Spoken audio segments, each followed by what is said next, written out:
আমি যদি বলি এই সার্বভৌমত্বের মালিক কে, এই জমিনের মালিক কে, আব্দুল আলিম এই গানগুলো 50 বছর আগে সুরে সুরে বলেছে। আমরা এখন 50 বছর পরে বলবো, হে রব, তুমি যে এই জমিনটা দিয়েছ 3.5 হাত, এই জমিনের ভেতরে এই রুহুটা চলে গেলেই এই মাটি জমিনেই মিশে যায়। সুতরাং আব্দুল আলিম বলেছেন, আমরা সেই সুরে একটু সবাই ধ্বনি তুলব, পারবো তো ইনশাল্লাহ? পরের জায়গা পরের জমিন, আরে এই জমিনে আপনি বাসা বেঁধেছেন, আল্লাহ প্রাণ দিয়েছে, তাই এই জমিনের মালিক কে? তো জোরে জোরে বলতে হবে, পরের জায়গা পরের জমিন, আমি তো সেই ঘরের মালিক নই। পরের জায়গা পরের জমিন,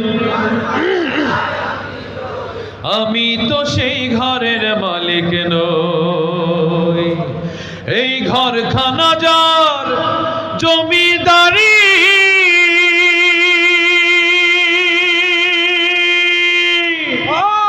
আমি পাই না তাহার হুকুম জারি।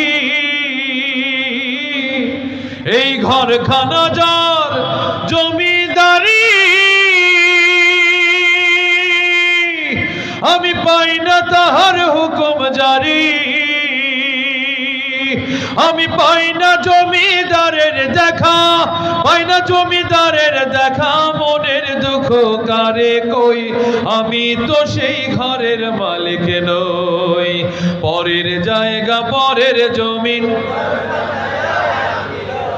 আমি তো সেই ঘরের মালিক নই।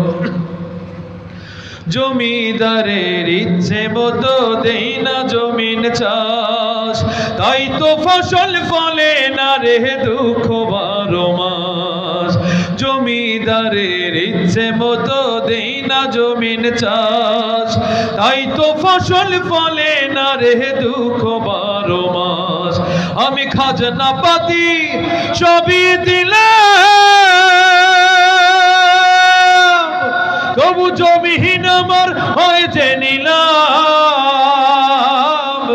আমি খাজনা পাতি সবই দিলাম, তবু জমিহীন আমার হয়েছে নিলাম।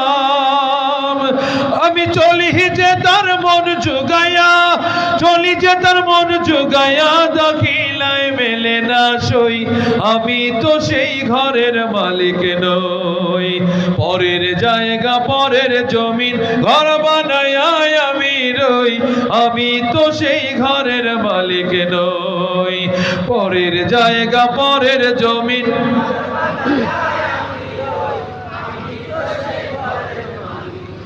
পরের জায়গা পরের জমিন, ঘর বানাইয়া আমরা রই। আমরা কেহ